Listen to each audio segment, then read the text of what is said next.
Motorola's latest wearable is called Moto Watch 100. Packs a large battery, blood oxygen tracker, GPS and a lot of other features. But is it good enough? Let's inspect.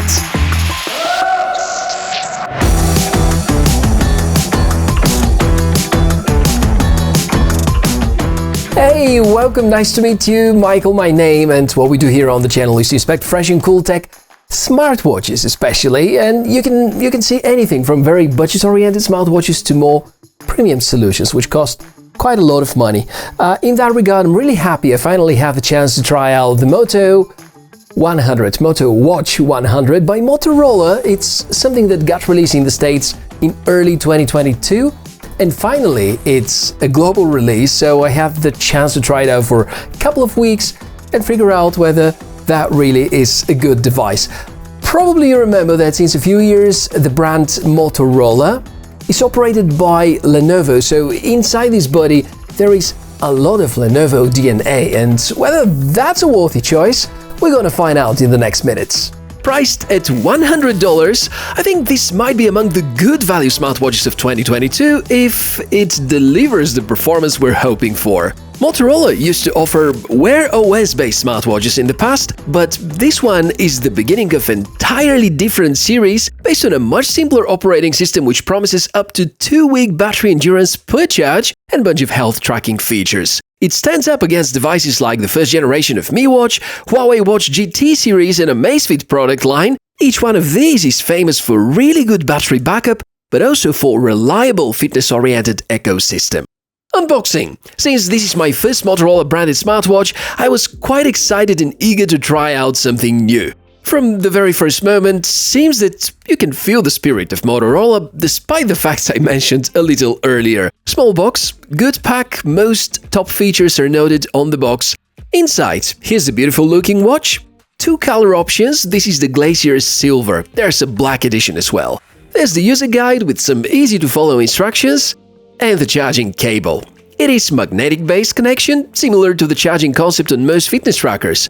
Design at the first sight looks very cool. Motorola advertised the body, which is made from the most durable materials. The last one was a quote. It's aluminium body, not too large, and I can agree that it totally looks durable. Most of the sensors are located at the bottom side and will be pulling the data from the area around your wrist. The strap also feels nice. It is 20mm of size, quick release option included too. Now, let's talk about the main hardware specifications so that we can set the expectations about the performance right. 1.3-inch circular LCD touchscreen, resolution 360 by 360 pixels, basic system on a chip, 355 mAh battery, Bluetooth 5.0, GPS inbuilt, accelerometer and gyroscope, HR monitoring sensor, SpO2 sensor, 5 ATM waterproofness and weight of 29 grams without the strap. Beyond the numbers and the fancy-sounding characteristics, I think we should appreciate the fact there is GPS inside, meaning that you can go outdoors and you can track an activity and also have information about your route. Also, about the performance, if you look at the scrolling, it's probably something like a fitness tracker responsiveness. Also, the display, I was very surprised by the choice of default watch face, because if you look into this watch face, it feels as if that's a TFT screen. Actually, that's AMOLED, a pretty good one. But with that, we're kind of exhausting all the good things. Like, there are a lot of opportunities that Motorola have missed. For instance, the display, although being great, it only has manual display brightness levels, no ambient light sensor. There is no speaker and no microphone, meaning that you can't make any phone calls and you can't rely on any smart assistant. There is no NFC chip, meaning that you can't make any contactless payments. No internal storage, meaning that you can't store any music files or other types of files.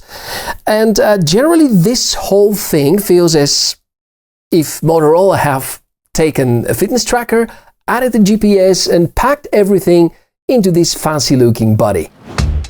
Operation-wise, things are quite simple, and if you have ever used a smartwatch before, it's gonna be easy. If you haven't, here's a super short tour. Top button, it acts as a home button and app launcher.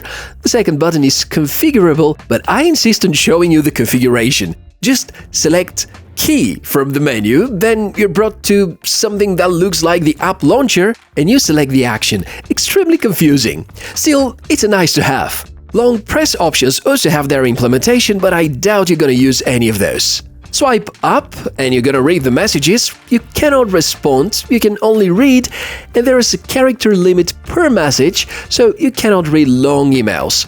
Swipe down and here are the quick toggles. They're okay-ish. Swiping left and right shows the main cards, which can be configured by the smartphone app. But I really insist on showing you a side-by-side comparison to a similarly priced smartwatch. The Moto Watch 100 turns out to be annoyingly laggy and slow, and animations are very irritating.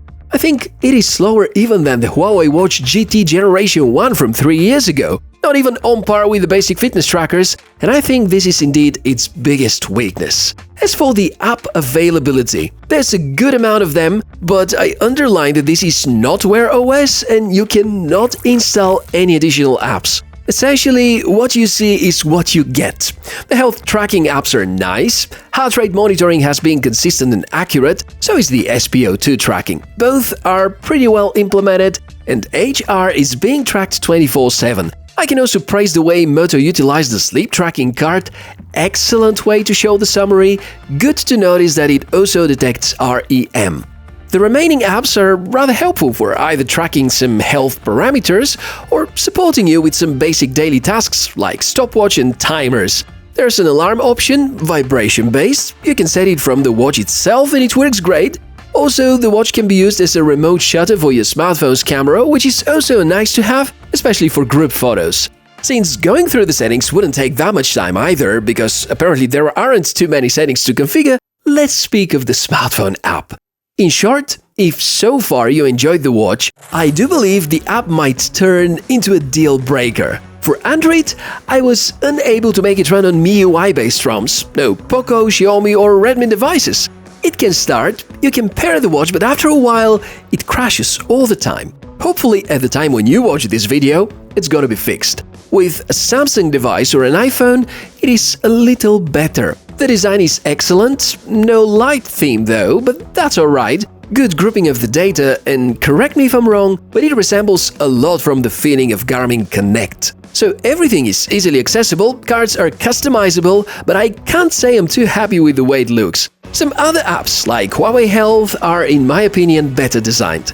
The other really limiting moment are the watch faces. There only are a few default watch faces including and nothing else that you can add via the app at the time I do this review, so that's limiting. On top of it, none of them are customizable. If I have to say one good thing about this whole experience, it will be about the battery. Consuming around 10% per day, this has been refreshing, and with some smart tricks, you can really go for a 2-week cycle. Now, if I have to put all the drawbacks in a single list: the lack of microphone and speaker, the lack of local storage for music and other files, no NFC for payments, no automatic brightness adjustment, no always-on display, limited watch faces, buggy smartphone app, quite weird operating system, very poor animations, no access to Google Fit or Strava, and the list goes on. Maybe I can even think of some more. And obviously, I can't recommend this smartwatch for everything I've mentioned so far. Perhaps if you're kind of fans of the Motorola brand and you enjoy this really excellent looking display and you like the build quality as well, that could be a good choice. But in terms of feature, it lacks a lot of things which are present with competitive devices at the same price niche from Amazfit, Huawei, even Samsung. And this is why I don't think that's a great start for this new product line by Motorola. Maybe they could improve some stuff by firmware updates and significant updates on the smartphone app side, but generally I think most of these drawbacks they can address through a new generation, so hopefully someday we're gonna see Moto Watch 200. So now it's interesting to see what you guys and girls think. Maybe in the comments below you can share your thoughts about the Moto Watch 100. Can this stunning design make it up for all the missing features that we have in terms of hardware? Let me know, comment below, and this is the end of this episode, hopefully straight to the point and helping to figure out whether that's the right choice for you. I'm Michael, your TechMishka. Look forward to seeing you in our next episode. Bye!